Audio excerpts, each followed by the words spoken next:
This is my Minecraft world, started in 2017. I play on it every week to relax and have fun, and I also make a Let's Play series called All I Never Did. Today is Minecraft Day number 10,000 and it's time for a world tour. So welcome to the All I Never Did single play world. I'm DiiKoj and we are standing in front of the very block where I spawned in somewhere in the autumn of 2017. And as you can see, it's day 10,000. The book you see in my hotbar contains coordinates for those of you who are interested in a world download. More about that in the end of the video. The music that is playing right now is written by me. I compose all the music that is playing in my Let's Play series. I am a musician and a composer as well, so I challenged myself to compose different themes for the different areas in this world. And this music is called Magical Chicken Forest, because when I spawned in here the first time, there were so many chickens in these woods, and it is kind of a magical forest, right? The dark forest. We later made this monument. I finally got the idea, of course, we need to have a chicken here, and there are chicken below as well, hatching eggs, which are transported up here into this little pool. So let's head up to, I think, the first little house I built in this world. As you will notice during this video, this world is kind of both built, oh, ugly torches, as a YouTuber world, right? I show off things and record when I have a big project, but it's also built so that I can enjoy it myself. Let's go indoors, because most of the time I actually don't record here. I just play for myself, you know, to relax, to have fun, to enjoy myself. So this little house was, I think, the first thing I built here. And at the time, these fishing farms, automatic fishing farms, was a thing. I haven't used it in many years, but also you can't get the same items anymore. I think you started, it was very amateur built. I didn't have quartz yet, so I couldn't make all the redstone components. But you, let's see, I think you just, I can't remember. You could AFK here. Oh, did it get something?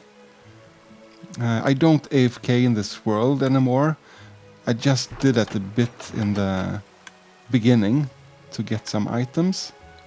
Not sure this is working anymore. Also, you can only get fish, I think, this way when it's not a larger pool of water and a clear sky. But back then you could get not only fishing rods, you could get bows, books with treasure enchantments, name tags that was pretty hard to get hold of back then. Also the building style is, I've thought about this many times to kind of renovate this building, make it look a little bit more pretty, but it's also fun to keep the buildings the way they were built in the beginning. So the items were spit out into this water stream, and I had an idea that I would have all of these kind of canals going through my world and then ending up in some sort of storage area. And that did in some ways come into fruition. Here is, what's it called now? Cactus farm. So that also gets into the stream. This house was to filter out the fishes first. Oh, hello, Enderman. How long have you been in there? This is another building we will take a look at. This is your work. And then the items end up here in a not too functional but fun contraption. The items land on this slime block and then they go up in the canal. Let's see actually if we trigger the mob farm we can see some items come up here. Maybe later.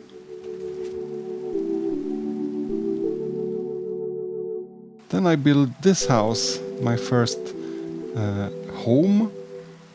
Let's go inside and sleep.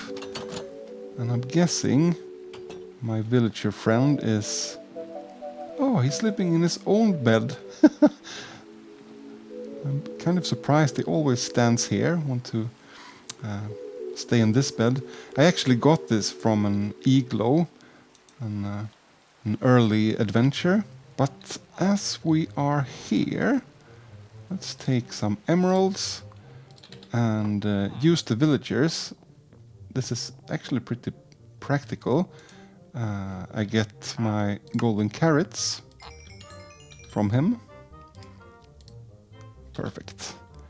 He's named Outcast because he was one of the original farmers in the wheat farm down there, but he didn't have the wheat trade, so I let him go and thought he would be killed, you know, the first night.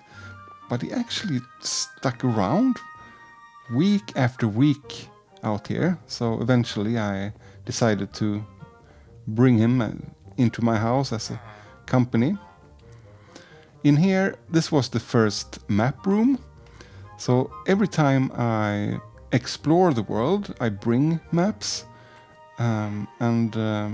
I've outgrown this room now, so I moved it to another house. Let's see, do we have some seagrass?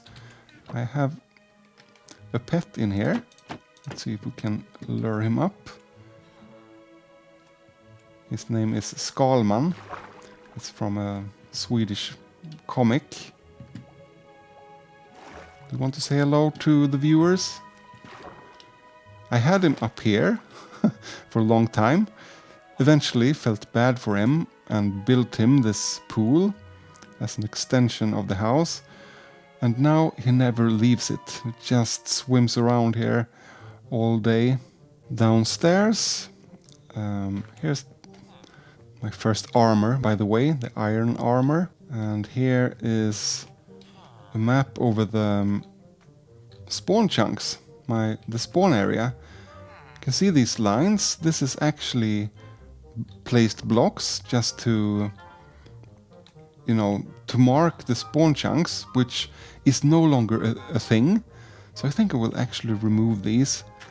But back then it was pretty important to know where the border was. And here is my first little brewing setup.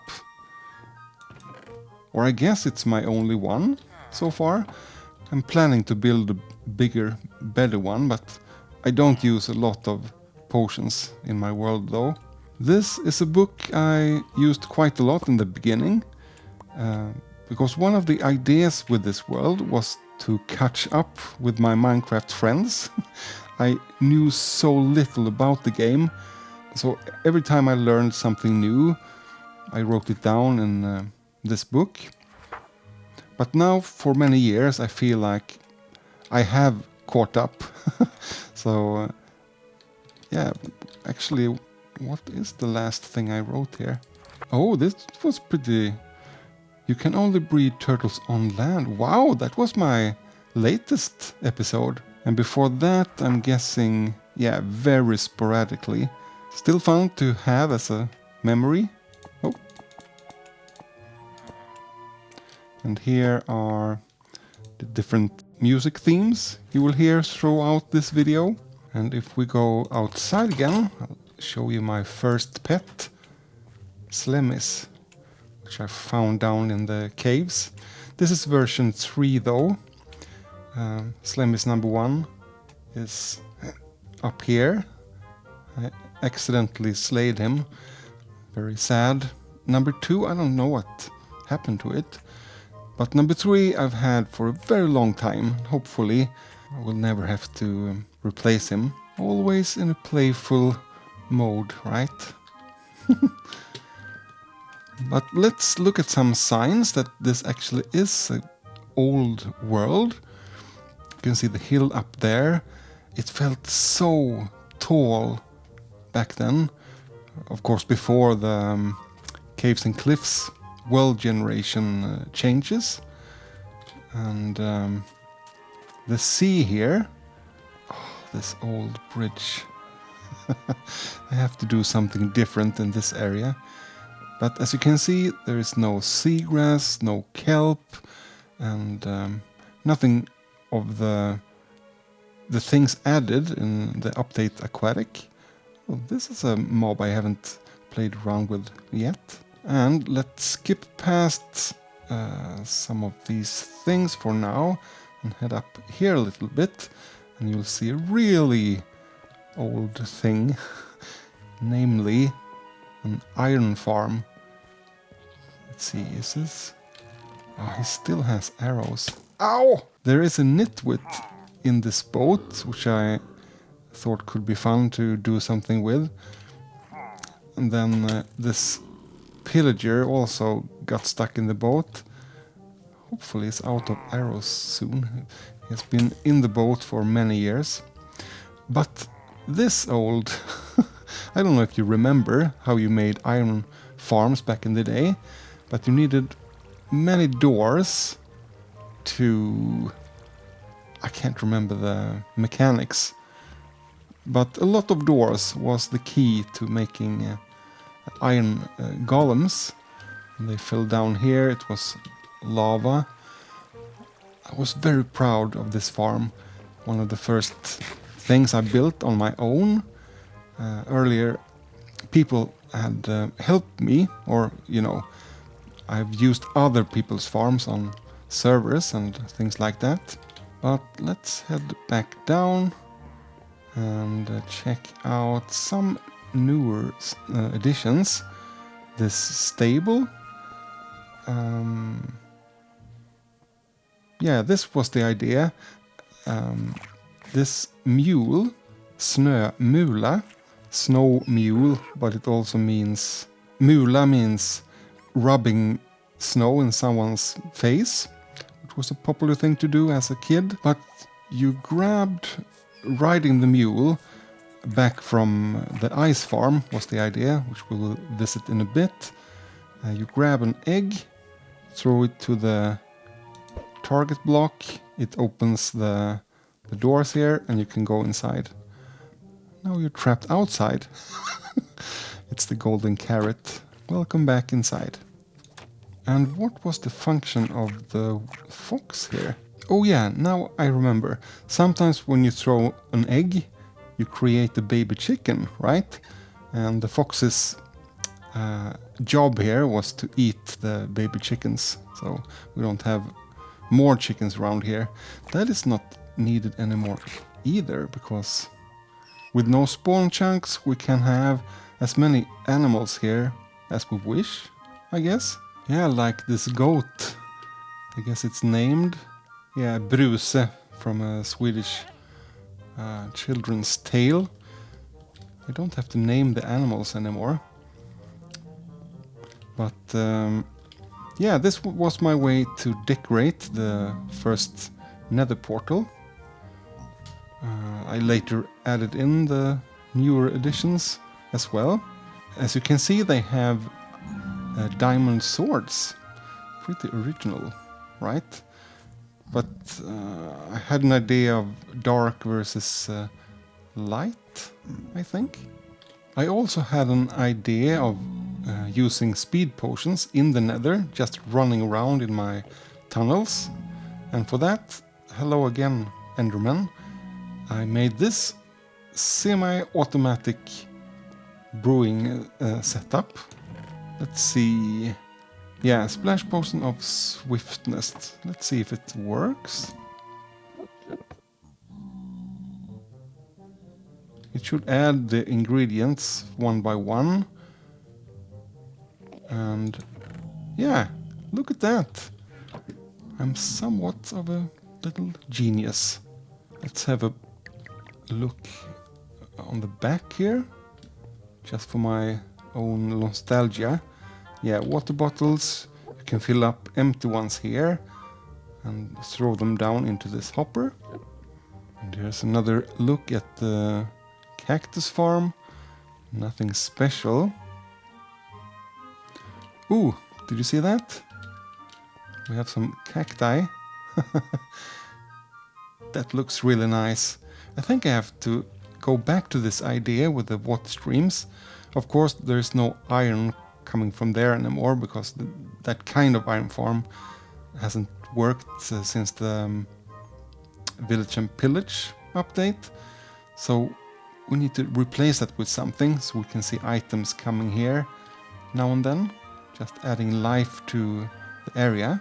Maybe this is a good time to follow the trail here and go down into the so-called sweet mob farm, because it's powered by sugar canes. View over the Dead Sea. This I built pretty early in the season, before the world generation was lower down. So this is also a sugarcane farm. So when one of these platforms, the sugarcanes trigger pistons and releasing water, and then all the mobs are being flushed down into here where they die, and the minecart picks up the loot. Let's stand around for a little bit here, enjoy the glow squids and see the farm in action. Yeah, glow squids are actually spawning down there in the water, so it's also a glow ink sac farm by chance. I wonder if it's broken. It looks like all the sugarcane has grown, but it doesn't trigger. Also the lamps turns on for a better viewing experience. Let's see if I can get in there. Oh no. My aim isn't the best, I guess. Let's try one more time. Alright. No.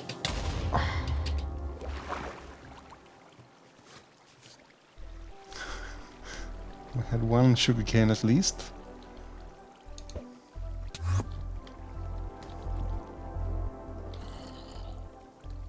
Yeah, so I don't know what has happened here. It looks like they have grown up. Might need to manually reset all of these farms then. But let's head down instead.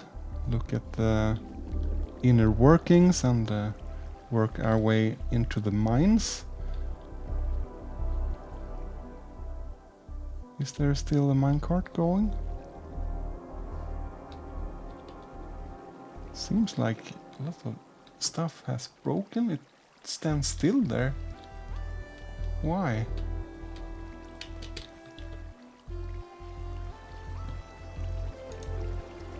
It's completely full.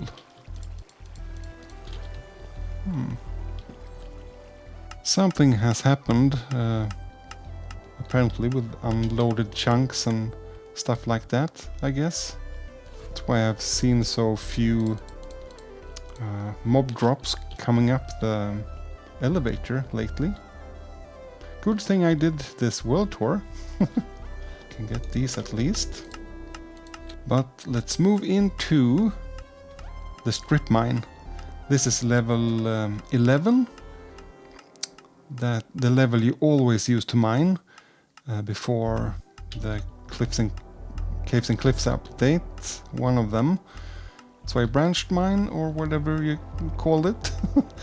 And then I put the items in the closest chest. And then under here goes a minecart. It also triggers the lamps for a fun effect, and it goes past the central storage system and drops off a bit of the items little by little. So we have some materials here, and of course a bed. Now watch the minecart. Isn't that cozy? I eventually, when the world kept getting deeper, continued down here. This is the gold mine. This is the level most commonly for gold, -16. I've used, I think, all the ore blocks for the gold farm, just for decoration. I'll show you that in a bit. This is also pretty cozy and old-fashioned. The way up, first the slime elevator, and then this was pretty new back then, these bubble columns, which came in the update Aquatic, I think. This was my first vines farm, and I also got an idea from BOO in one of his very early videos to place ore blocks behind vines. It looks like different kinds of fruit. Also the only way to create mossy cobblestone. So now we can use moss blocks instead and combine that with cobble, but we couldn't do that in the beginning. And then we are back here at my first home. You can see Skalman from here. Poor thing, I hope he likes swimming around all day. But let's take a look at the wheat farm, the wheat and kelp farm. Something I don't visit ever anymore, and I don't trade with these villagers either, even though they have the wheat trade, but I have so many ways to get emeralds and I have an overflow, so... But they get me wheat and seeds. And I don't know if we can see, but kelp is getting harvested and drops down here. And the bee up there has been stuck since I built it, maybe 6 years ago or so. But we have a minecart underneath here, collects the drops and puts it into this little storage area. Right now I have clogged up the system because I need the seeds. We recently made a mega wheat field over there, so all my seeds depleted, but the wheat gets sorted out, ends up in this chest. Perfect, time to make some more hay bales, it seems like. And the kelp ends up here, and then I do something very manual. I put them in here. Yes, and then they dries out and become these dried kelp blocks that I use as fuel, and it's a nice decorative block as well. Over here I kept all my cows for a while, like a cow farm. That's something I don't want to do anymore in Minecraft, but I had a cow slaying sword here. We started this water stream, kind of transported the cows this way, and then you could also open up the river. It transported the cows close to me, so I could just stand here and slay them. And then the drops went into the furnace, I think. But we can get both food and leather in other ways, so just keep 2 of the original cows here still as pets, kind of. I'm not sure why only 1 lamp is on though. Going up here we have a little pond with salmons, like almost like a koi pond. Is that what you say? And then here, that storage area where all the canal's final destination. So you can get so much loot from fishing. And then at the end, the overflow is being collected. Sugar canes and cacti. And being composted into bone meal. And here we have an efficient trash can. Always nice to have. Let's see if we can say hello to Bonejelly up there. I capture him after I accidentally started a raid here at spawn. Bonejelly from my Minecraft friend Freddy Bushboy had a podcast called Flip Flop Table Top. Kind of D&D stories, if I remember correctly. And Bonejelly was a killer goat in that series. We didn't have goats at the time, so this was the closest thing in Minecraft. Always nice to see you, buddy. Then, if we go past the wheat farm and this way, have a fairly new building. When we got the new soil types, I wanted some sort of storage for them, and also a manual, what's it called? Mud? Yeah, mud farm. You use a bottle and make mud this way. And I manually harvest it and refill with the dirt. Glow lichen farm. And one for hanging roots. Going up again, we have wool farm. I've thought so many times I need to have a proper building here. Just never get to it.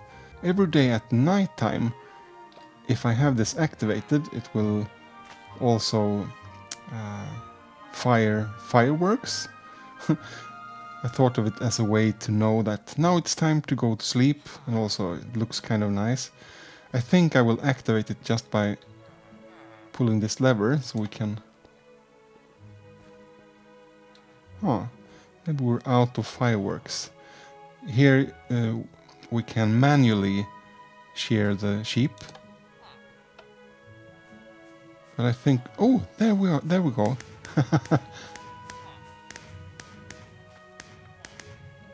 Nice. It looks more beautiful when it's dark, of course. I think the shears are all out. But let's continue up the stairs to an early building, which I don't use anymore either. The slime farm. Here I captured one of these sea creatures. If you have a slime block at the bottom, they will bounce forever. Looks kind of cool. But the idea with this farm was kind of to manually attract the slimes. Let's see. Now, when the world is much deeper, we might not get a single slime here now. But I could stand here, the slime would jump towards me and downwards. And then when I manually lured them all to the bottom floor, I just slayed them here. We should have plenty of slime blocks. I don't use them much for redstone and things like that. And where to next? Maybe up here? When frogs were new, I wanted to do something for all the 3 variants. And this was the pool for this color. And it has also a funny quirk. Let's see if we can see it happening. You see the bubble column there. There is another slime farm underneath us with the sole purpose of providing slime balls for the frogs, or not slime blocks, baby slimes. Let's see if we can see it in action.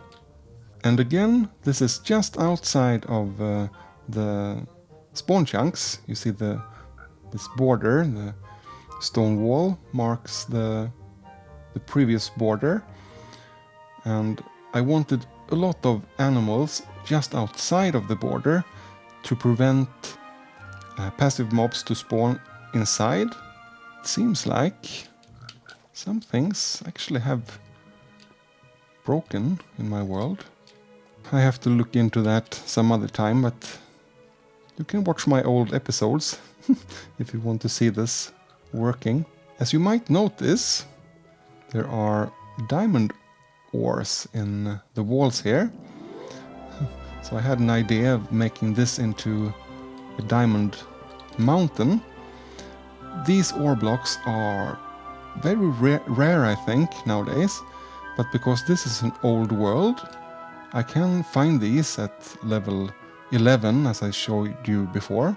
I thought that was a nice feature, pretty unique for this world. Actually, let's have a look down here somewhere. Here it is. This controls the diamond fountain. Is this working? I think you turned it on here. Maybe I have to refill this dropper.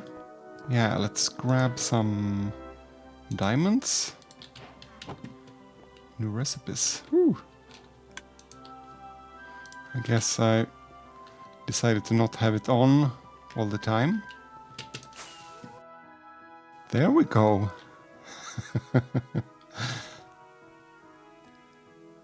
I should take care of my features a little better, especially for these world tours. But we have a hidden dropper there below the half slab, or the slab. It's a whole slab, but a half block. And I got the idea from this old members area. Freddy Bushboy again, and paragraph 8, also a Minecraft friend. You got a diamond block for every month you were a member. And yeah, these two people were nice enough to be members for a while. I just tried it for maybe half a year. Maybe let's visit the house here, since we're so close. Hello, Happygast. I can't keep it close to spawn because of the annoying sound. But here is the new map room. You can see we have expanded quite a bit.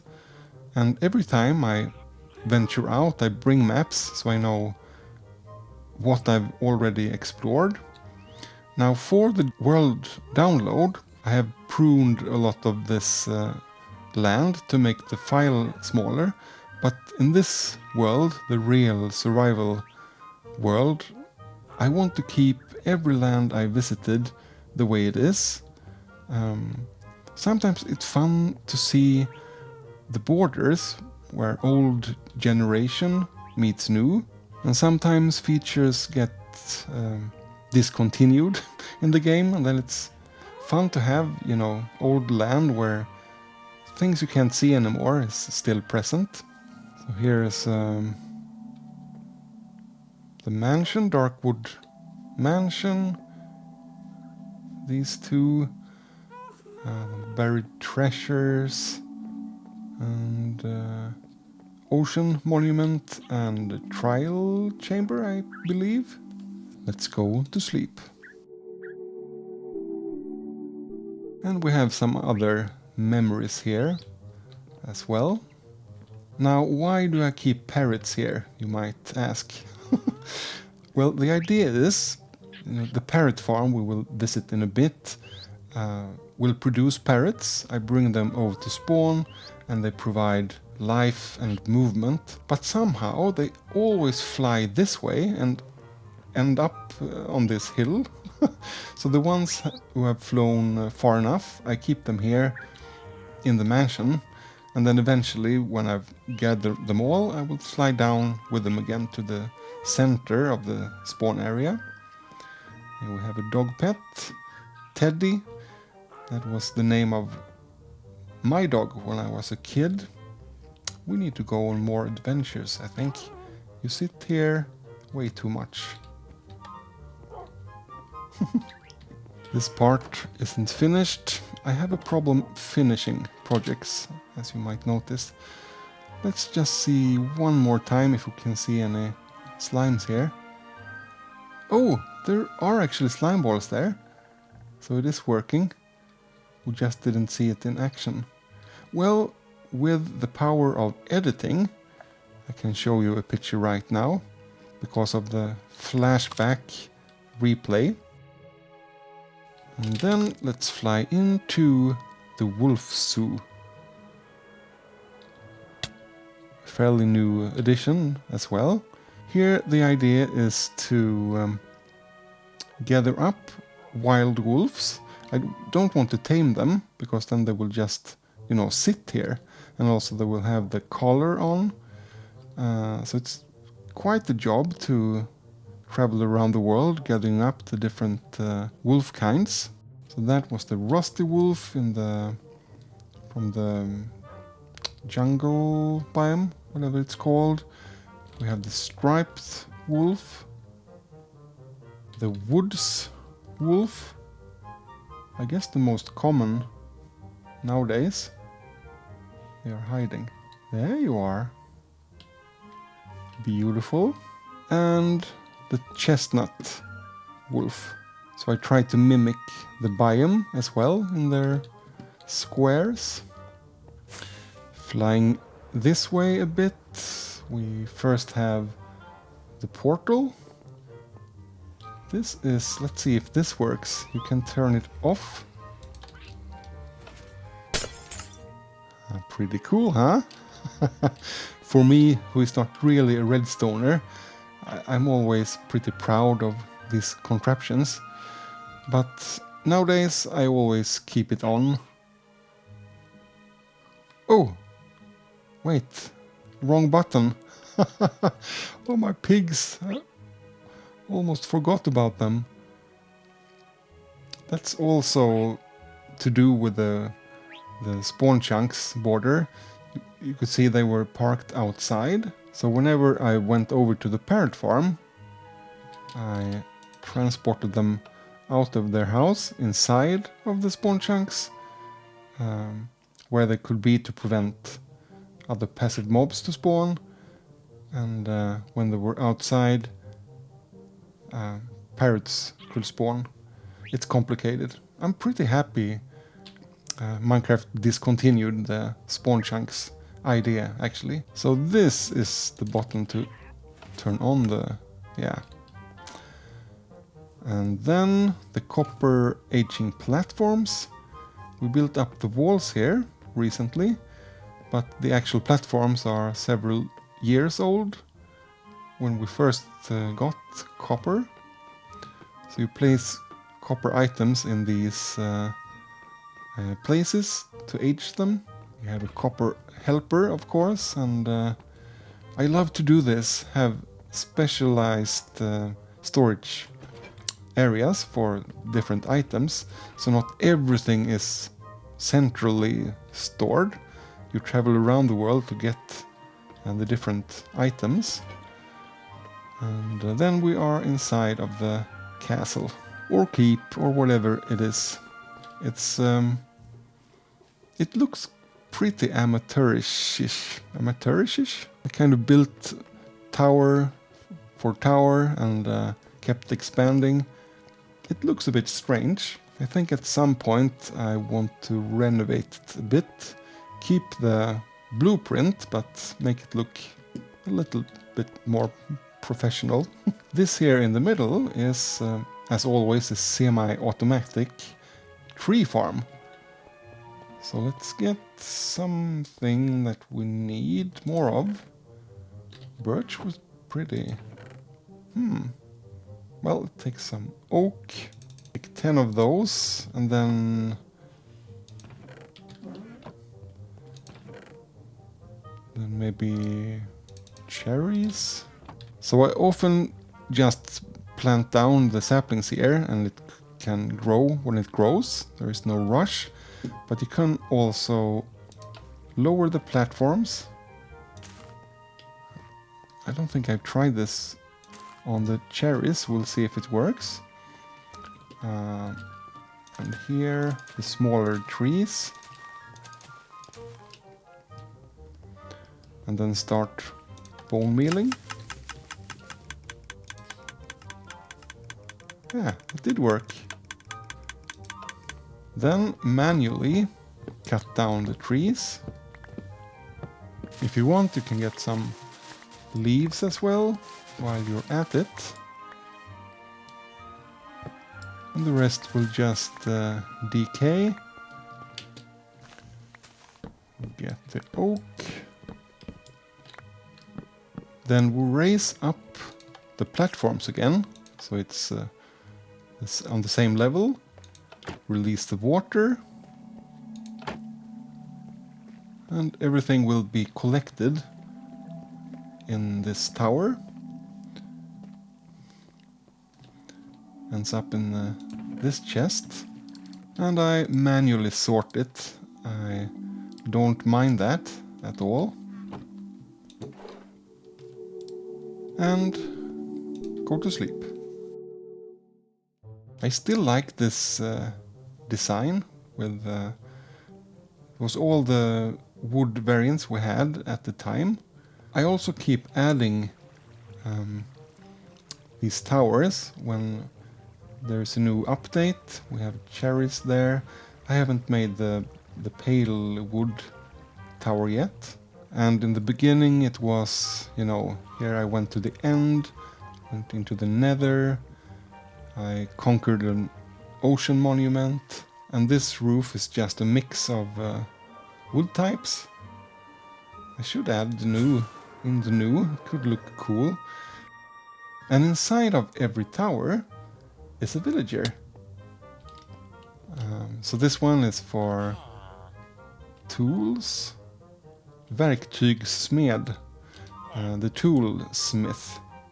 Oh, you can't see its original name. And I guess we have a weaponsmith and armorer, maybe? Let's check out the chicken farm next. This is the top, the inner workings. As you can hear, there are a lot of chickens underneath this trapdoor. And you can hear it working there. You know, they lay eggs. I'm not sure, maybe there are 16 or something like that in there. And then immediately when they lay their eggs, it goes into a dispenser, I guess. And then it randomly hatches the eggs. Then you see small baby chickens slowly falling into the world through the cobwebs.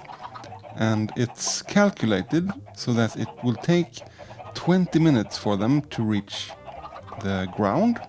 And by that time they will turn into adults. And let's see what happens down there. So, when they reach the ground... Oh, they're actually alive chickens here. They must have just landed.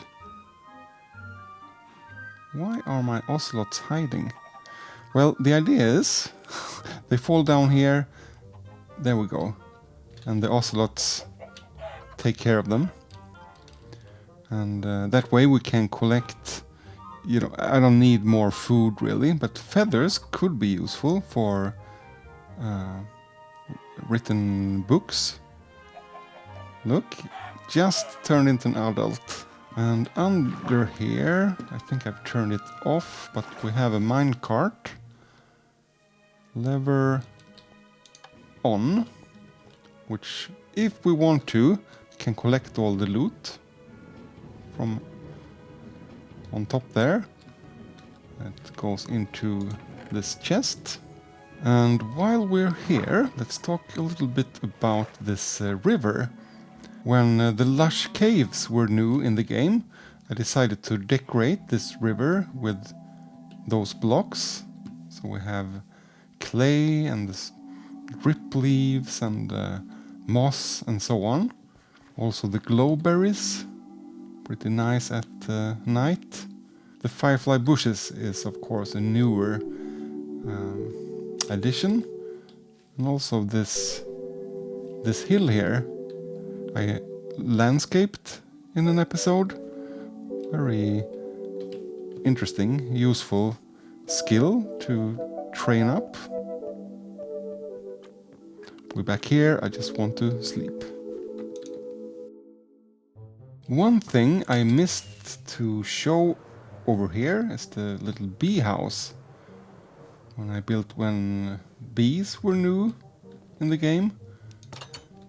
We actually had to venture out to get bees because it took some updates before you could grow trees, you know, with the flower and get the beehives.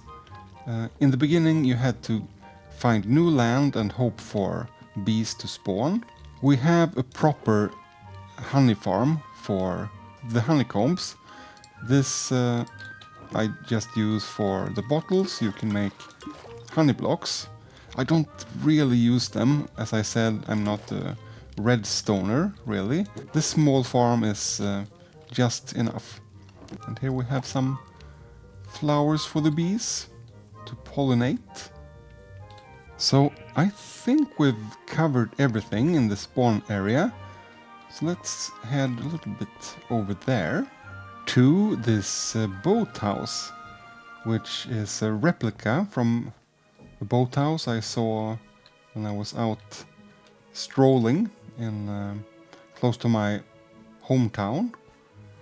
And here used to be a proper donkey boat called FedAss. Let's see. Birch boat with chest. I haven't renamed it, I guess. But if we look inside, these are still called FedAss property.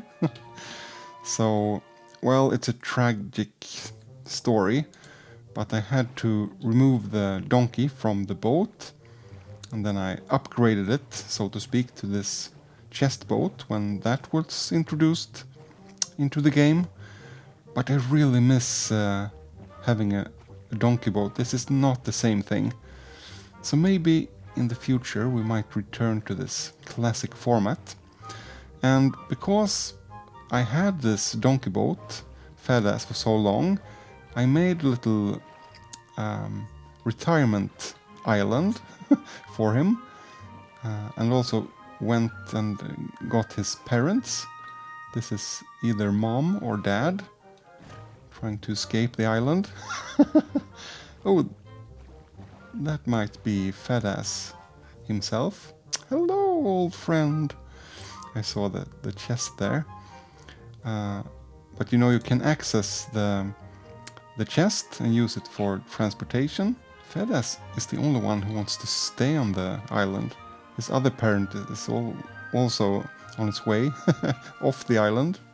So with this donkey boat as a foundation, I started this desert area to be able to access all areas with the boat was the idea. So here we have sand, sandstone, and as you can see on the other side here, this is the concrete factory. It's deeper below here, because if I remember correctly, to access a donkey boat, you can't just click it, because then you end up on top of the donkey instead of inside the boat.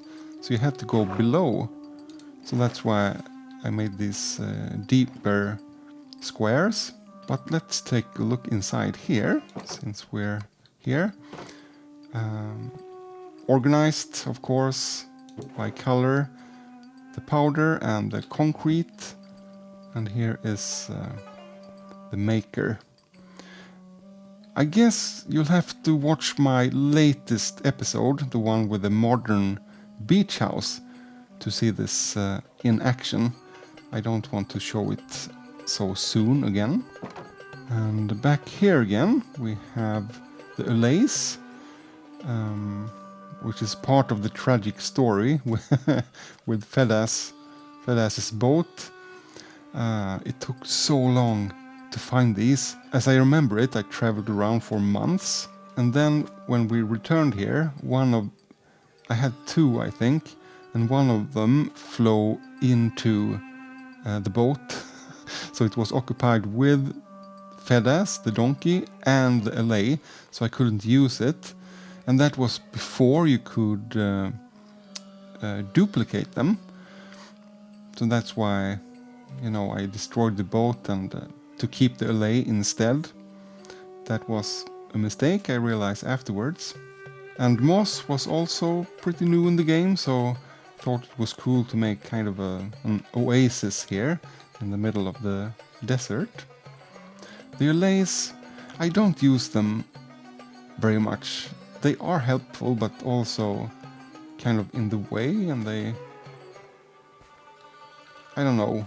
When I mine sand and sandstone here, it's just nice to be alone, Let's continue to the actual temple, which was the only thing that was here from the start. Or actually, let's start over there, because this is a smelter specifically made to connect up to this farm. A chorus flower plant, a chorus farm. So this is designed as a fun game, target practice. You shoot down the fruits. That's the fruits, right? As many as you can, because that is what you need for replanting the chorus plants. And then when we have shot off enough, we shoot the target block there. It's a little bit hidden. No. We'll get a better angle. We might have to cheat here. There we go. It releases the water and all the plants gets destroyed. Collects into the hopper there. And I think the fruits are, yes, they are sorted into this barrel. Oh, 24. We need 24 to replant. So maybe I didn't shoot enough. And then the rest goes into this little funnel and into the smelter. This was my first so-called super smelter in this world. Let's sleep real quick. A design actually by Mumbo Jumbo. A very early design, which I thought was fun. So all the coarse plants goes into the furnaces, and for some reason this never works. So I've just turned it off, and then they end up in this chest. So you can smelt other things as well, but it's not very efficient. I have another smelter that we will take a look at later, and it's powered by these things. Bamboo. Oh, it's raining. This bamboo farm. Can we see the minecart? There we have it. Going under, picking everything up. It's pretty cool to see this in action. By the power of editing, maybe one more time, you can see how it worked just seconds ago. And if I spend time in the area, not using the smelter, the bamboo is being collected instead. have these automatic crafters here, and it's up in this shulker box. But right now it will drain quickly, as it does when it comes to bamboo and smelting. We have some camels, which I haven't done anything with yet. I have so many plans in this world, but I progress slowly. And this is mostly to cover up the, what's the wood type called? The mangrove tree farm, which is a pretty manual one. You grow the trees and then kind of cut down the wood in the middle, rinse and repeat. And it's so ugly, so I built this around it. Looks pretty nice, I think.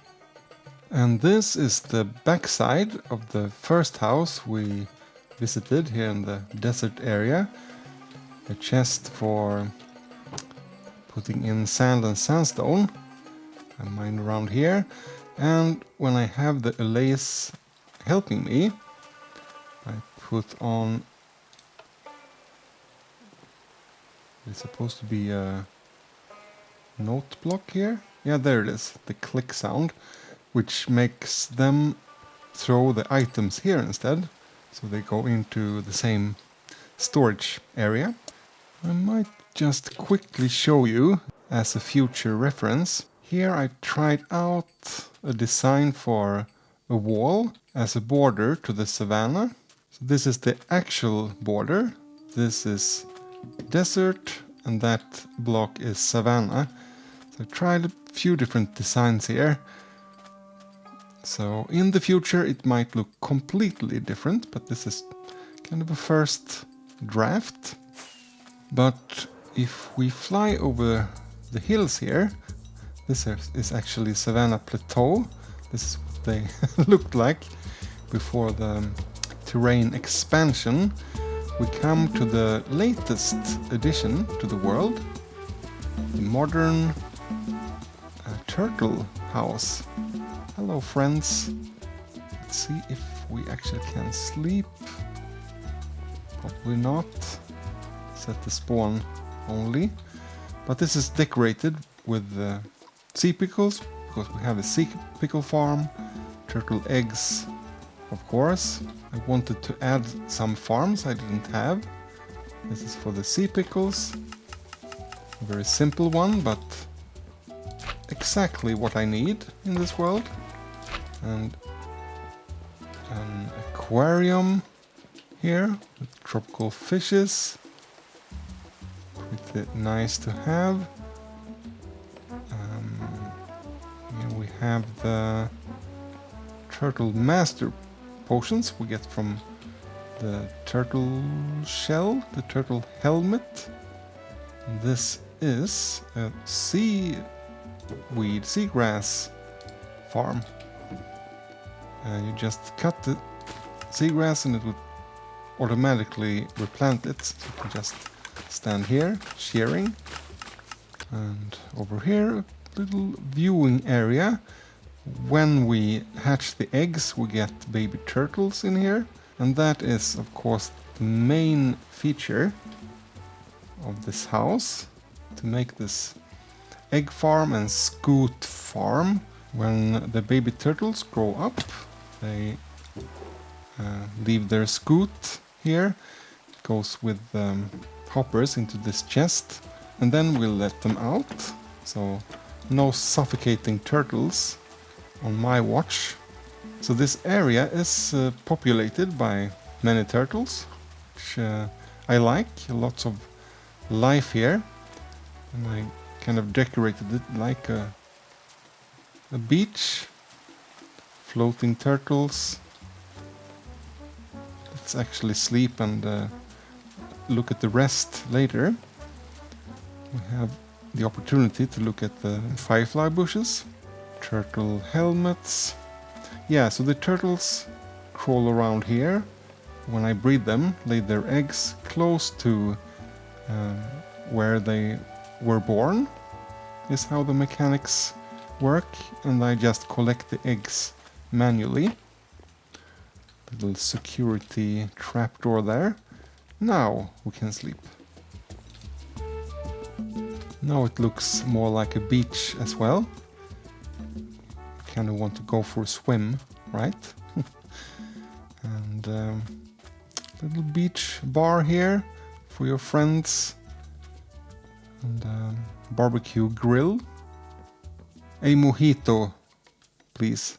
And the main view over the house is from this side. So when we come from our adventures back into spawn area, you'll see the house in its full glory. Let's get back to the desert area quickly though, and retrieve the chest boat again and go to the next destination. Where is it? There it is. So if we go back again, past FedAss's retirement island, and a bit this way, we will come to the south part of spawn and the super smelter. And here is a sign that this world is old. These big drip leaves are no longer placeable on sand. So if I jump up on one of these, it will kind of update the state. It will pop off and never be able to be placed there again. Pretty cool, I think. Some sort of exhaust piping under there, cooling down the factory. So here I mainly smelt sand to glass or sandstone to smooth sandstone. We'll place it here, put it in the chest. Minecart is off. This is also a Mumbo Jumbo invention to make the minecart only go if it at least has one stack. It's not super useful though, but pretty cool mechanic. Adds a bit more life in there. And I like this solution with the redstone blocks powering the rails, kind of hanging from the ceiling. I haven't really seen that being done anywhere else. And here is the row of furnaces. Nothing special really. Ends up in this chest. This is actually coal blocks. You don't really use these in Minecraft. And concrete powder. I like this flooring. It still takes some time to smelt everything if you have a shulker box. I don't do this too often, but at some point I might want to be an even faster super smelter. Not having to just wait around.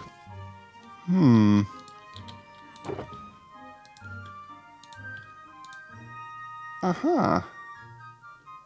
We are running out of fuel, it seems.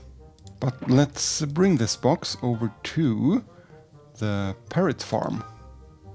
But first we have some other locations to visit. We are back now into the magical chicken forest.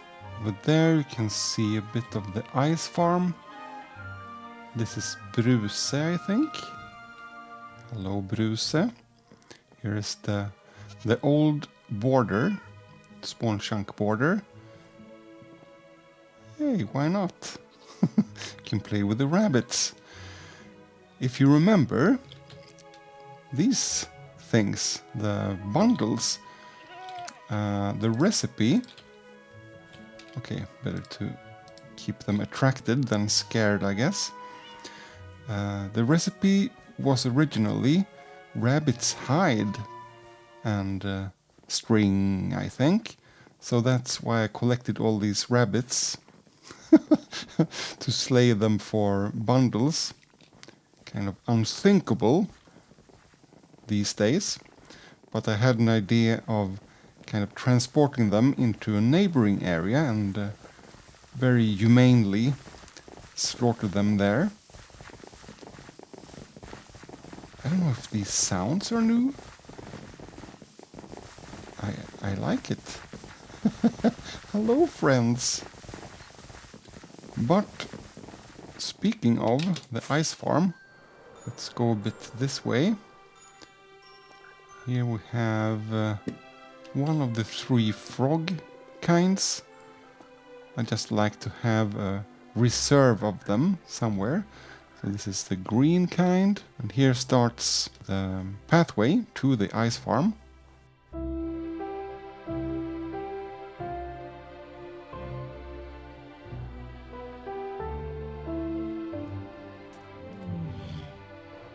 Here is another stable. It's for that mule we saw in the beginning, Snömula. I actually rarely ride it over here, but that's the point, really. Here we have some snow swirling around, which is really hidden firefly bushes under here. If you didn't know, you can create this snow effect. Pretty nice. The snow cabin. I think it was when we got the new, in air quotes, stairs and slabs of some stone sorts. I still really like this cabin. And inside we have maybe my favorite pet, Felix. Why are you hiding under there? Hello, Felix. Actually, I got an idea. This is kind of a food dispenser made for Felix to have something for him to eat. Can I put this back? It might be better actually. Do we have some grass? Maybe out here? Yes. Because Felix always is hiding, if we, just as a test, replace this block, gone forever, with grass and berries, bone mill it to full size. I'm a genius. Finally we can see more of you, Felix. I don't know if that actually did it, but worth a try. We also have a little snow farm here. The silk shovel gives snow layers, and I think we have just a regular shovel as well to get the snowballs, if that is something we desire. Up here, a little bunk bed, cozy, and a slime block underneath here to not take damage when we jump down, and of course the cozy fireplace. Come sit with me, Felix. This is nice. He's rarely out of his hiding. Was it the berries that did it? I'm not sure. Anyway, outside is the main feature. We have ice. Oh yeah, buckets for snow collecting as well. This is something I want to expand on. It will go around the whole house. It's a new idea I have to collect more powdered snow, which you can do in cauldrons. But here is the ice farm. Let's actually make a run. I haven't done that in a long time. Because some of the blocks don't have sky access, or however you should put it, they will not freeze. So why is that a good thing? Yes, so the water fills the farm again, and it can freeze again. We have several platforms here. As usual, you know I like my manual farms, but I want some assistance on the way. So I guess this isn't really semi-automatic, but it really helps having a farm like this. Good. Maybe that's enough, you know the drill. We don't have to mine everything. But when we come down to the last one, let's see if this works. Oh no! What are you doing in my boat? There are 2 boats. This tour is so much more chaotic than I thought. I've got the creeper.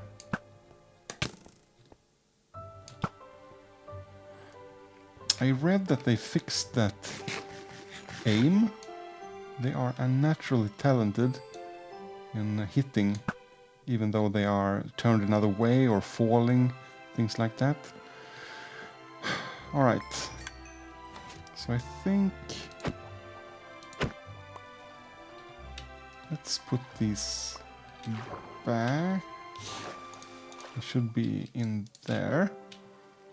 So you run down here over the pressure plate. It dispenses the boat. You go up this elevator. It goes into the cactus and back to the dispenser again. I'm very proud of this little contraption. And let's sleep in the bunk bed. Oh, I have arrows in my legs. Oh, I wanted to do... wait.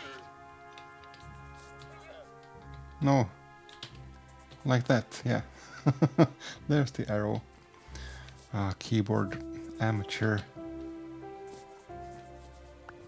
And then we can put the ice in this chest, and if Snömula, the mule, was here, we could fill up his chest as well. And then we just have some llamas here in kind of winter colors. I also kept the polar bears we passed on the way up here, but they were after Fjällis, so I couldn't keep them here more. Another thunder antenna. Oh, one more thing. You know, I also make note block tutorials on YouTube, and during one of the winter episodes I thought it could be fun to actually make the songs in this world. Oh, I should have grabbed some snowballs. Yes, he has been in the bush. Great. Snowballs. So first we have White Christmas.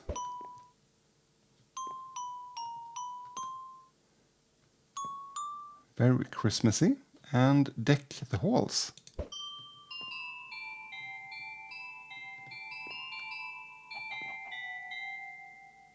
And how did the chicken jump the fence? But I think this is it for the ice farm area. Let's visit, I think, the last area close to spawn. Here we get another angle of the spawn area. The spawn chunk border that I will remove. And this way we have the library and the barn area, which is pretty new. This is pretty old.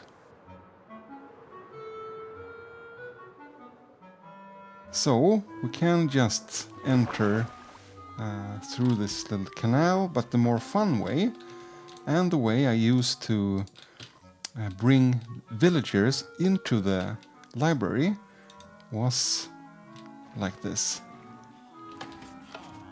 Oh, why didn't it work? Sometimes mechanics break in Minecraft. Let's go a little bit slower. This is so much fun when it works. One last try. Go fast. And yes! Woohoo! And it goes into the cactus. into the hopper. Let's bring some out. Oh, I'm glad it finally worked. Oh, I haven't seen the barn from this angle before. So in here, all the librarians are moving freely. I like that feeling. They move around, go from workstation to workstation, and then they have names instead. So I have to kind of search for the villager I want. So I think I have all the enchantments I need from the villagers. Then you can also make books. Kraftpaketet. What was that? Power 5. Okay. So if we go down to the lower level, they can't go any lower, but we can exit through here. We have a book somewhere. There, librarians. So if I want a specific enchantment, I can look through these names. And if I want an enchantment not provided by librarians, I can take a book, jump into this square. I get 3 lapis. Oh, I didn't need to take a book from the chest. It's even more automatic.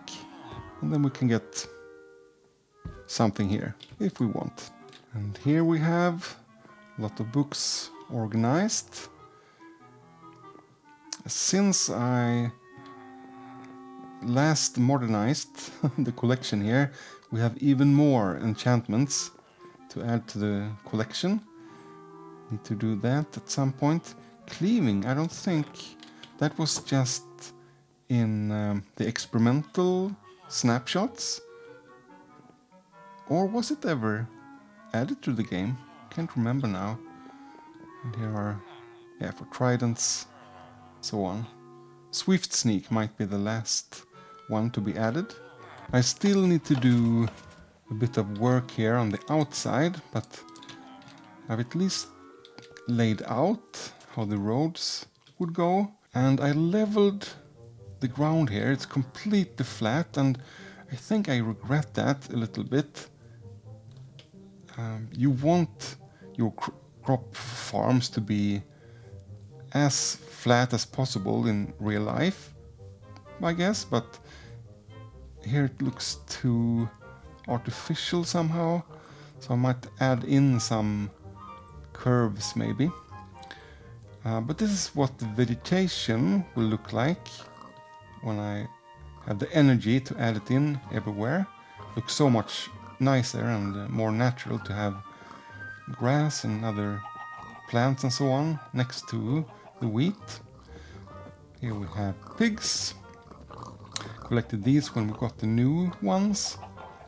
Here are the chickens. They have a trampoline, which it looks like they actually messed up now. There are too many eggs here. There you can see. They have much fun with that one. Let's get some eggs while we are here. And I think we have a chest for them. Oh, almost full. And the cows are spread out at the moment. I'm not quite sure what to do with them yet. Probably some sort of free-ranging pen. What is this? Oh. Yeah, I wanted to force the pumpkin to grow that way, I guess. We don't visit this. Oh, that's not done yet. I went here some time ago to get pumpkins for snow golems, I think. But here we have one of the magic plants. Here is a grass. This was a pretty common sight in 2017, I think, when this land was generated. We have a flower over here as well, or half a flower. Pretty cool. I need to do something with this. I have some suggestions already. I'll get to it eventually. And here's one of those hay barns. I don't know what to call them.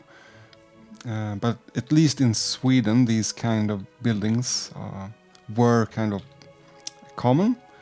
So here's a way to lift in the hay, and here is just hay storage. But I think we have covered everything close to spawn. Everything important, at least.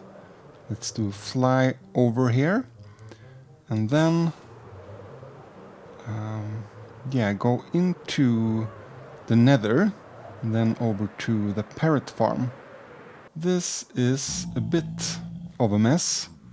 Just be prepared.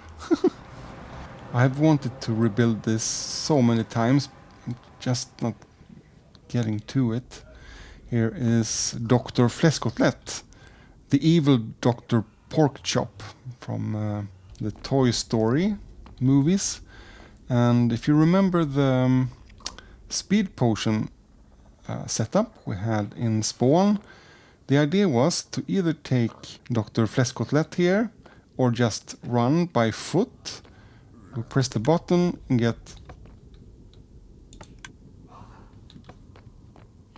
get splashed.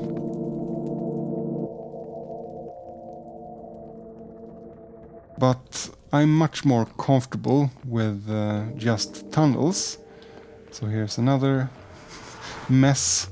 It is at least leading to the tunnels. This is going to the mining outpost. We will visit that later, of course, with an amethyst farm. And this way goes to the Parrot farm, to the jungle. This was the advanced redstone portal we also looked at in spawn. But hopefully a year from now this will look very different. This kind of 3x3 design is how I design all my tunnels. Just enough effort to look nice but not be overwhelming when you want to travel far. And as you can see here, we are close to the jungle, and this is the block designs around the Parrot farm.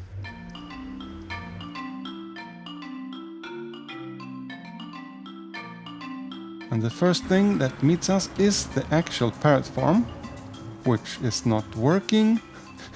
It might not ever really work, but that's not the point. I love having big projects to slowly work my way through, and I'm not sure what to do when I'm finished here, so maybe I will never be completely finished. But parrots can spawn on jungle or oak leaves. That is what we have around here. Eventually I will have dug my way down to the bottom of the world, and that will be leaves as well. I'm moss mining my way down, which is a fun variation. I also have some leaf areas here. It's 1 block below sea level, or else ocelots will be able to spawn here as well. Now only parrots can spawn here. And then of course I need to remove a lot more of the actual jungle around here. So let's visit this house first. I kind of use the parrot farm as a moss farm, just dig it up manually. But because this is already full, I just compost everything and turn it into bone meal, which I can use to make more moss. And sometimes for variation I instead use the pale moss. But that is actually too close to the stone, so it's hard to see what is moss and what is stone, so regular moss is easier. With this setup we can get tall grass or ferns. So we turn this on, right click. Oh, we're out of bone meal. Not much is working today, right? Let's get some here. Then we shear it and continue to press left and right. And as you can see in the offhand, we get more and more grass. It looks like it's dark outside, so let me show you my bed. This might be an AFK spot eventually. For right now I just use it to sleep. But I think this could be a good spot once everything is dug out. Or maybe we should be even higher up. I honestly don't like to AFK. I want to run around here, make my errands, and have the farm running that way, but maybe we need to AFK a little bit. I also use this as a simple manual vines farm, but we are pretty stocked up at the moment. And we have some more farms. Cocoa beans. This is my own design. Looks pretty cool. Not the most efficient farm you've ever seen, but I like it, and I don't use cocoa beans or brown dye that much. Manual melon farm. And I think that's it for this house. Let's go into the villager house. This was very useful when I mined out the first part of the hole. You get, stone, you get other variants as well. And here I can trade that in for emeralds or turn it into bricks or quartz. Also great for repairing tools, of course. Oh. And then the last house is a storage room, mainly. When I've been out cutting down trees or mining mountains and so on, I put everything in this chest, and it is getting sorted inside. Down this stair.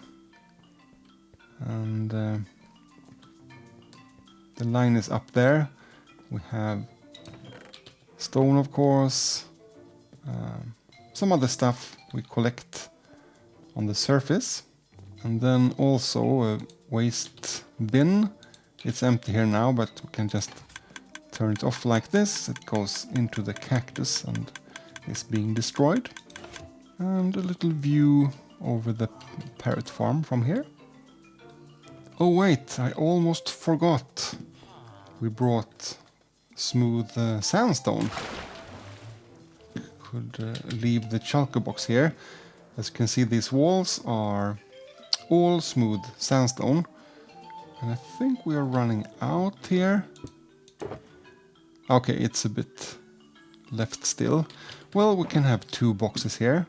And it shouldn't be too far until we actually can see bedrock down there.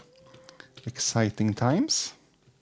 Back here in the end, and I think it's time to switch to my Nether equipment.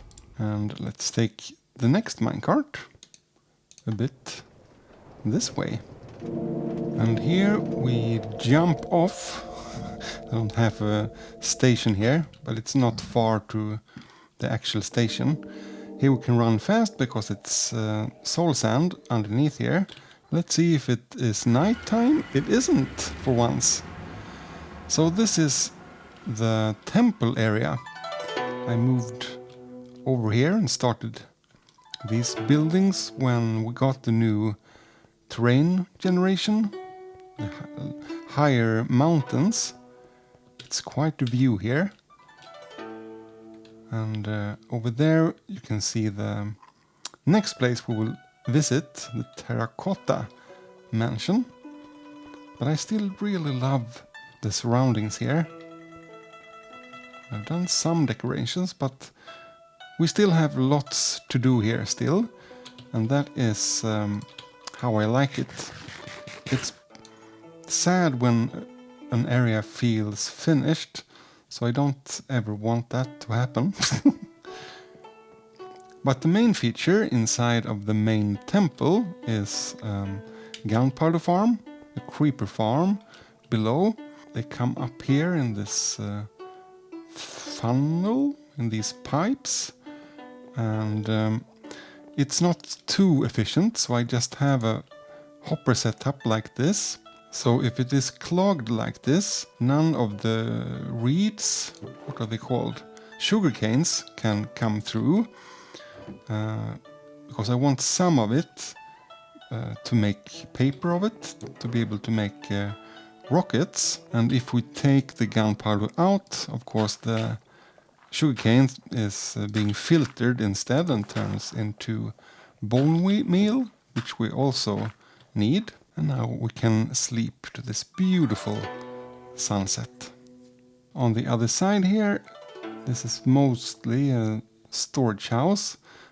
I don't know what this is. It's not a temple, but I used kind of the same block palette.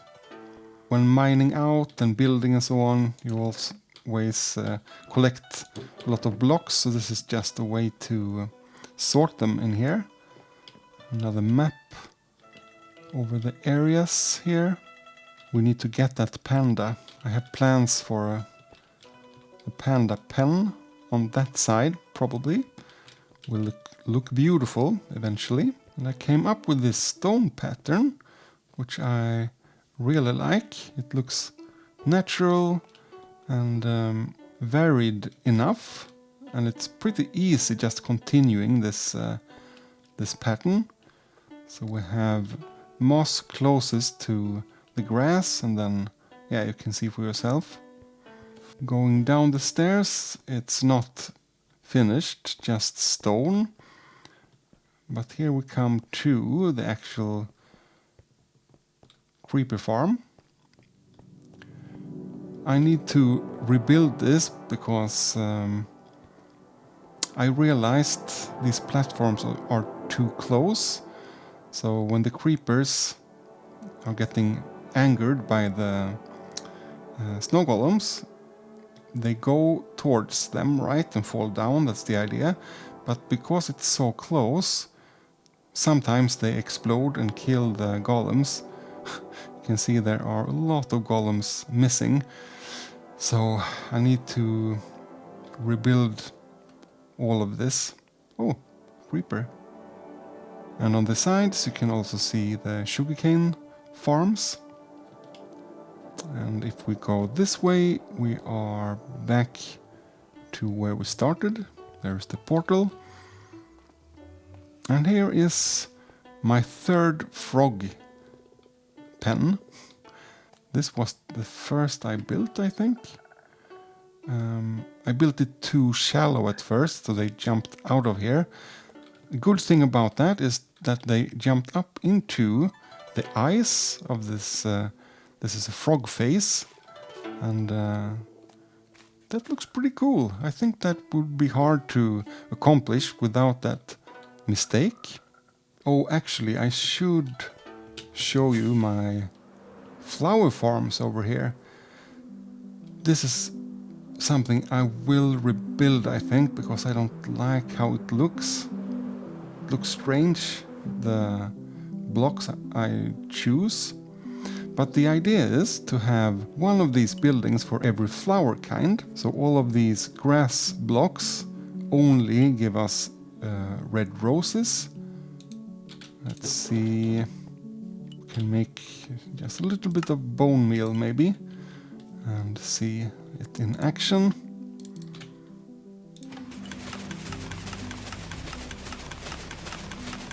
Pretty cool, right? Collect it manually, put it in the chest, and we can, oh, not the rockets, can compost. Hello, bee. Oh, here apparently. So this is for this white flower, and yeah, I want to farm for every kind of flower, basically here, but they won't look like this. These are ugly. I think I just wanted to use the, at the time, new wood type, but yeah, we're going to rebuild this. And then to get these flowers, we need sniffers, of course. So I got these. They dig up the seeds. Yeah, you can see it in action. And so here I just plant them manually. Now let's fly back over the temple. It looks pretty nice, doesn't it?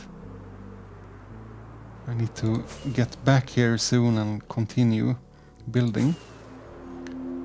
But here is the Terracotta mansion.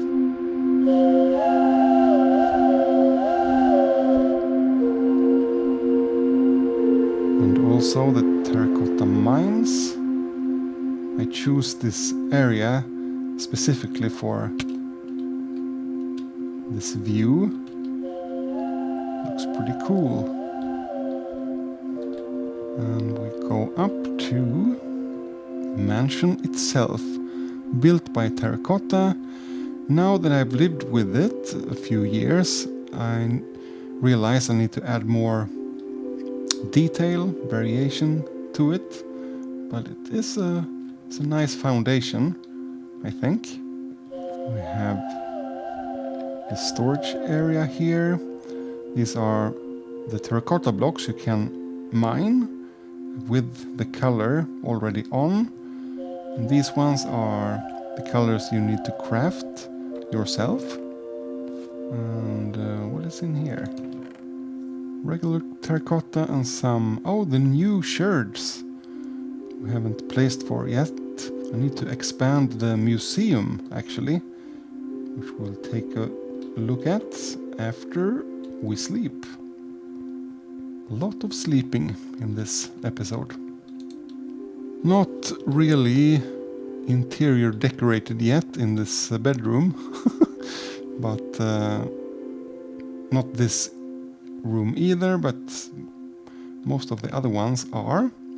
And these are for the... what are these called now again? The glazed terracotta kinds. Just nice to have everything collected, organized somewhere in the world. So you can either trade for these or smelt them into these kind of blocks. And here is the pottery museum. Thank you. So I should really label this, but this might be from the warm ocean and so on. And now we have some new sherds. So we need to expand the museum. Maybe a stair down here and have another little part of the house there. Suspicious sand, suspicious gravel. You can actually get these in survival. I'm kind of rushing through these buildings, but yeah, this video is so long already. Last thing, we can go up here to the top of the building, and a really nice view from here. And this way we can see the temple area. Back in the Nether, and now we're going to run to where the minecart went. Or wait, we have one more tunnel. Oh man, this isn't finished, but eventually it will go all the way to the trial chamber farm. So because this world is so old, of course the distance to the new areas keeps extending the world. But here is the first trial chamber I found. I think it's dormant right now. Oh! Iron golem. It's also an iron farm. Pretty fun combination. There they come. So, oh, the keys. It's a way to get the keys. And that way we can loot other trial chambers eventually. Should we maybe see it in action? I haven't done this in a while, but let's see if I remember. Oh yes, okay, we can have a without the ominous effect first, so we get double the mobs. So we just run through here, activate them all, and let it play out. We have shulker boxes on top here, so as soon as they spawn, they push them off and down into the water stream here, and they go into the fire, they die, we get the loot, and the most important thing is the keys. It is pretty fun to watch. And then as well, when an iron golem drops down there in the middle, it's even more entertaining. But if we go back down here again, and down here, we should be able to activate this farm as well with that guy. Oh, I should change boots so we don't get ice here. I could make this a bit easier maybe. It's a little too manual right now. But there we got the blaze rods. It's not called breeze rods. Goes into a water stream here and up to the rest of the loot. You can throw in the key. This is another way. Back up again. And are they... Is it done? The first wave? Yes, then we can drink the ominous bottle. Oh wait, we shouldn't do it up here. I remember at one time we started a raid instead because we got too close to the villagers in the iron farm. So we should actually drink it down by the breeze instead. There we go, more breezes. I mean, we have to do a little bit of fighting, it's more fun. Oh, the slime as well. It's that crazy effect. This is fun, I haven't done this in a long time. Where did you go? Let's put in the breeze rods and go up this way. Woohoo! Oh, there you are. Okay, I need to fix that so it doesn't escape like that. This is annoying. And I still have the effect, so I should just be able to go up and start more of the... whatever it's called. Yes. Run through. And even though it's pretty safe here, things spawn on top of us here, like fire and all kinds of crazy stuff. So I think we can just run back now. Maybe look at it from this angle. I still have some improvements to make here, it seems. But I think we have seen enough. Let's go to the next place. So we come here, we turn left, and now we are at the gold farm. This is built not on the top of the Nether, but inside, as low as we can go and as high as we can go. So it's a really efficient farm, but it's a crazy project to build it this high. And maybe I'm mostly proud of the decoration of these pillars. These are all different kind of gold blocks, so gold ores, and yeah, and at the bottom, of course, nether gold ores. Here we have the 2 guards, which we also can trade gold with, and everything goes into this storage system. A golden beacon, of course, at the end here. And in here we have villagers. We can trade mostly rotten flesh, but also gold actually, because we have so much. They are asleep right now. Apparently there is day and night in the nether. Here we have honey farm. I don't think they sleep in the nether. So they are constantly working, giving us lots of honey, which we need even more now when we need to wax all that copper, right?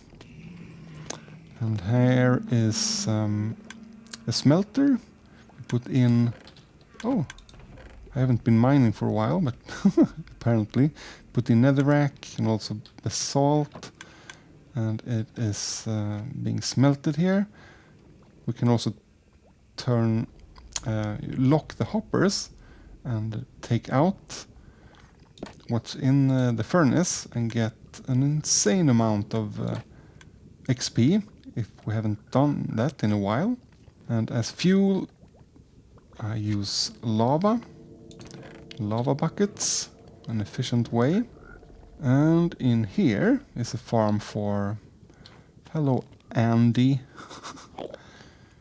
for these guys. The frogs eat them and we get those glowy blocks, which I have frog lights. The problem is more so before than now, but Enderman still turns on fire, teleport in here and removes the snow blocks. So that's why I want to expand my snow powder farm at the ice farm I showed earlier, to finally cover this whole area with snow. This must be the work of Enderman, I think. And on this side we can see the collection. It's a minecart going under, picking up the blocks, leaving it in this and that chest. So we have plenty. This is a manual farm for the huge fungi. I needed a lot of trapdoors for the gold farm, but that is done now. Nether wart farm. Here we can run fast. Oh, I can see how they are destroying. I have a plan of putting an iron farm here as well, just to get iron golems that will fight the Enderman. Enderman has removed a block there, and that's why the lava is running out there. Let's see actually if we can clean it up a little bit. See, you have been working here, but there's more work to be done. Are you alone here? Well, let's take you here. Usually there are 2, 3, maybe 4 golems here. When the villagers are gossiping, that creates iron golems. And they can clean up the Enderman mess here. But it will be even more easy if I have an iron farm on this side.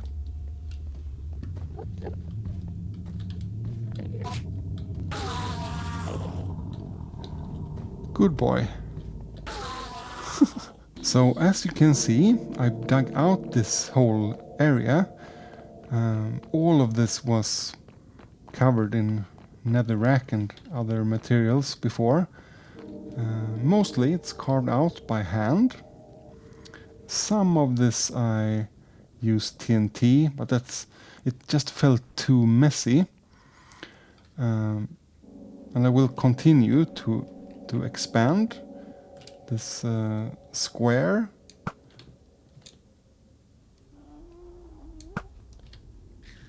Gotcha. You know how I love these long-term projects. Mindless mining is one of my favorite activities in Minecraft. Let's actually go up to the top just so you can see how it looks up here. Collection of Endermen as usual. I used to have a portal here. Oh, I can't remember what that is. That is for a future episode. But I start from the top and mine my way downwards. I pick one of the sides to expand. This is what it looks like from up here. Pretty cool. Back here at the spawn nether base again. And we're going to go this way. To the mining outpost. Here we are. Not quite finished yet, the tunnel. But here we enter the mines. I moved out here in the first Caves and Cliffs update. So we got the new blocks, but not the new terrain generation shift. This ominous potion effect won't wear off, will it? But here we are in the house. We can sleep the rain away, perfect. Copper was new as well, so decorated with that.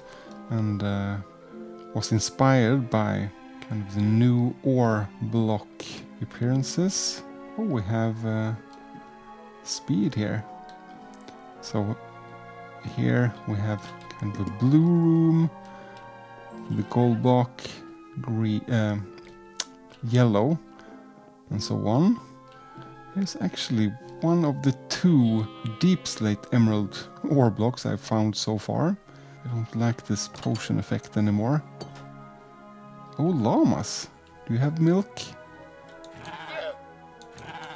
No. I captured a screaming goat.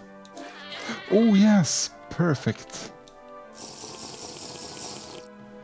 Ah, that's better.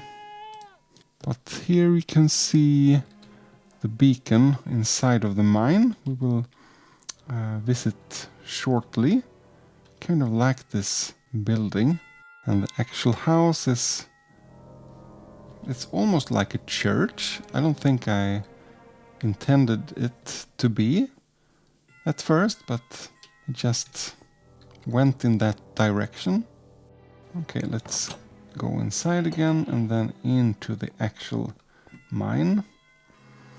Ooh, first we have another sign of this is an old world. Zombies can't pick up glow ink sacks anymore. They kind of clogged all the caves. They picked up glow ink sacks and then never despawned, so that they removed that feature. So before I updated, I saved this zombie. And here we have the actual mine. So I haven't been here in a while actually, but I go here to get all sorts of ore blocks and so on. And you know me, I just like these large mindless projects. I'm also thinking of kind of renovating around here. I've tried in a few places in the world to use the end bricks or whatever they're called, purple blocks, but they don't look good anywhere. So I think I'll just continue with this block pattern, and also like you saw on the surface, this is a nice block palette. But we have crystal farm. Geez, I'm forgetting all the names. Amethyst shard farm. Just go here manually collecting them. And here is, I've forgotten that name as well, the dripstone farm. This block was completely new.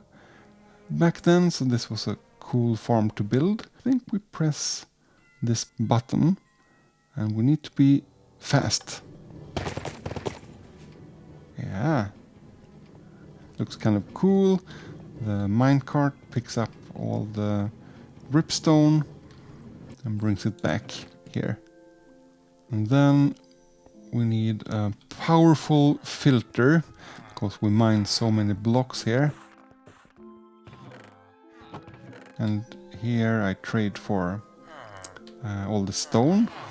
Hello guys. For emerald, for repairing tools and also collecting more quartz and bricks. When I first started to mine here, I had an idea of mining with my fortune pick, and then I would smelt all the cobblestone. Yeah, I guess first regular stone and then into smooth stone, and then use that for the pillars.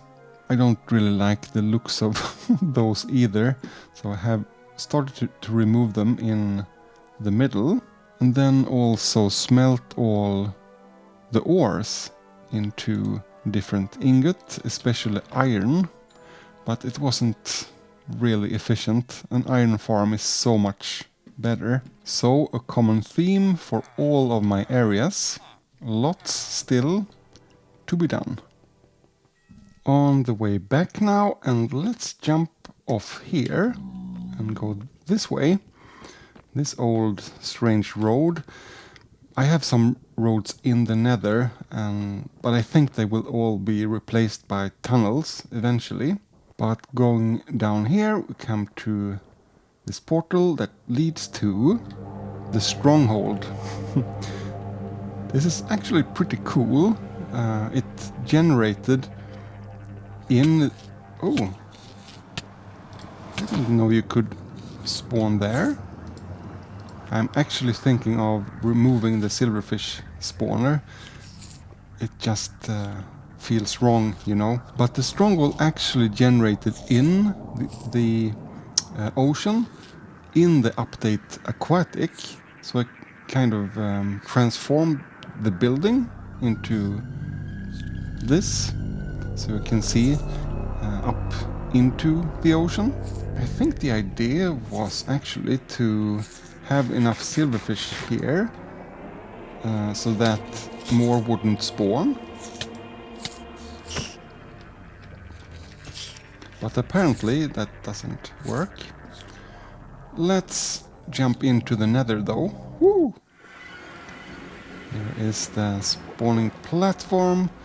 This is just up to the regular Nether. And down here we have the stairway to heaven. When I built this, the crying obsidian was pretty new, so I wanted to see how that would mix into regular water particles raining down. I think I like it, and this is also a double function, of course, to prevent Endermen from spawning on the tunnel roof there. We will take a look at the outside in a bit, but first I want to show you the Ender. It sounds so good running on the these things. Let's switch to the sword, so we have sweeping edge and just slay away. This is, if I remember correctly, designed by iJeven. Just followed, not really a tutorial, I think, more of a let's play episode where he built this, and then I kind of made it my own. There is also a moss farm up there, which I think I will remove. It's just messy, and Endermen teleport into here. There's cobblestones, so I'm not sure it even works anymore. So this is the top of the tunnel. I have actually rowed a boat here a couple of times. Pretty scary. And the actual Enderman tower looks like this. inspired of some sort of candy, popsicles or something. And you can see the ice behind there. I left it from the old Enderman farm. You can see how the ice changed depending on where you look at it.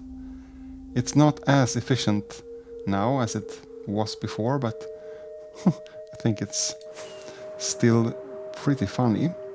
I wonder where we end up if we go into the portal now. Where did I sleep last? Oh no, not the Terracotta mansion. Oh, alright. Of course. We are back here once again, the spawn area base.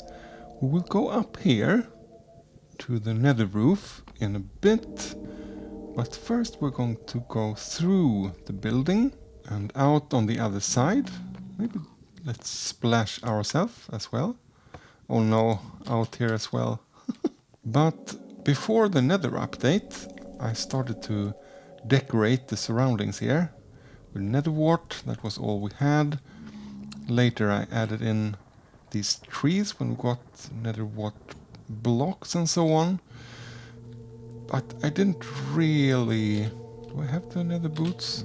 Why is it so slow? You know, at any time a ghast can appear and just shoot our decorations. I much prefer traveling the nether in tunnels, unless we are exploring new land, of course. So let's follow this never to be built road. Will eventually lead to the Wither Skeleton fighting arena. This is an idea from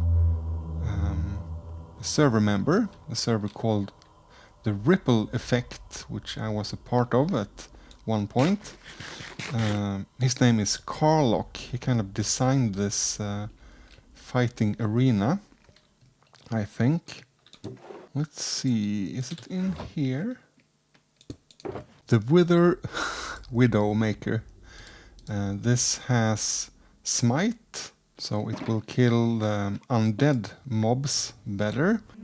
I still have some spawn proofing to do, I think, because it's not super efficient yet. But the idea is to have wither skeletons spawn in here, and we'll slice them for skulls. Here is also a blaze farm, which we'll take a look at in a bit. Let's see if we go up a floor maybe. Completely empty. What about the lower floor? Amazing when you want to show something off. But we can maybe switch swords. And we need more fuel for the super smelter. So this is actually perfect. We have a hopper system under here, so the rods go in there.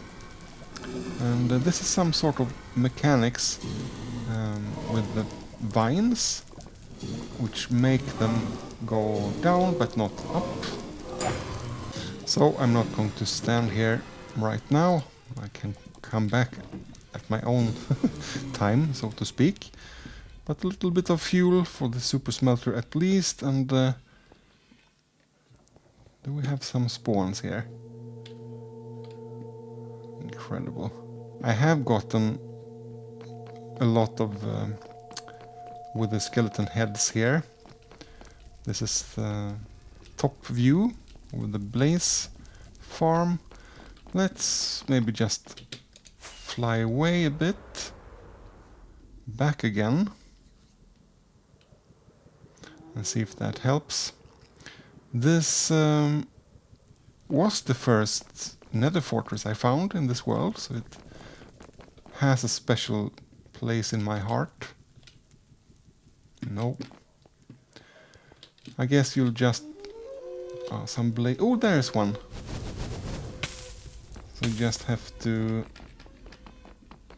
get rid of the blazes first. But as you can see, with the skeletons can't move. They are too tall. So they just wait around for us to slay them, which is perfect. We use the Widowmaker, and sometimes we get skulls. Okay, at least you could see it a little bit in action. And now we are going to go up to the nether roof. In here. And... no. I think you have to push manually the first bit. I hope it's not broken. There have been many ghast blasts here. It looks complete. Usually I don't use the nether roof. I think it's more fun to build downstairs. We need a minecart. There is probably one up there, which we will crash into, but... So up here, I made a combined iron and gold farm, which worked great for a bit. Maybe in the beginning or just before the Nether update. And... up! Got it. But now I think... almost all the villagers are dead.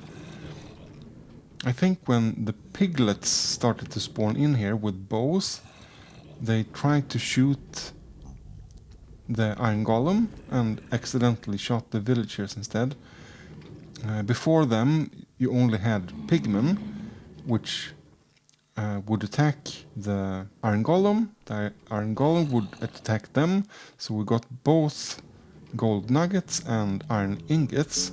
When the villagers are awake here, they see the zombie, they panic, and that will create iron golems. But as I was waiting for the nuggets and the ingots to fill up here, I made some note block creations. Randomized note blocks tunes. This kind of wind chime. I think it sounds pretty cozy. I got the idea from Ethos Lab. He made one, later one more. He has done 2 of these randomized note block creations in his world. And I modified it so it sounds like a wind chime. Pretty cozy. And here is a drum machine. Let's see. Is it here? Alright. So there we have the randomized sounds on the drum set, so to speak. And if you pull this up, we'll get the actual beat. Oh yeah. So you have a steady beat and then some parts are randomized. So it sounds like, in some ways, a real drum set. Alright. And you've heard some noises. They come from this side. This is sugarcane farm on this side. So depending on where they grow, it triggers different note blocks here. So it's just a set of chords with different sounds. That's also a way to make note block creations. Let's see if we can get at least one sound here. Yeah, pretty cool. The things you can do in Minecraft. Ooh. Like a roller coaster. So I think that's it. I'm sure I have forgotten something, but all of the important stuff I think I have showed. Now about that world download, it will be free for all. Will be a link in the description. And let me show you these coordinates, but not in this world. Let me log into a copy of the world.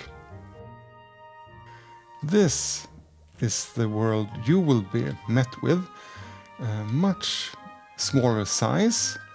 As I said, I trimmed the world to a more comfortable size. And if you play on Java, you probably know, but you can press open to LAN and change it to spectator, creative. You allow commands, so put it on and you start your world. And then let's say you want to go to the desert. You copy this text, you open your chat and just Control V to paste it. Press enter, and then suddenly you are in the desert. So I hope that will help those of you who want to... What is that? Oh, is it because I've trimmed the world? I took away... Oh, this is completely new here. This is so cool. So I removed all the chunks where I didn't spend... Was it 1 or 2 hours? So this portal isn't here in my world, but if you load up the world seed, now it looks different from my world, which was generated so long ago. But yeah, the beach house is there. Everything important should be the same. I was just so surprised. Okay, back in my real survival world again. I just want to check. It's day 10,020, so it took 20 Minecraft days to make this tour. But I hope you feel relaxed. I hope you feel a bit inspired and got some ideas for your own world. And I'll see you next time.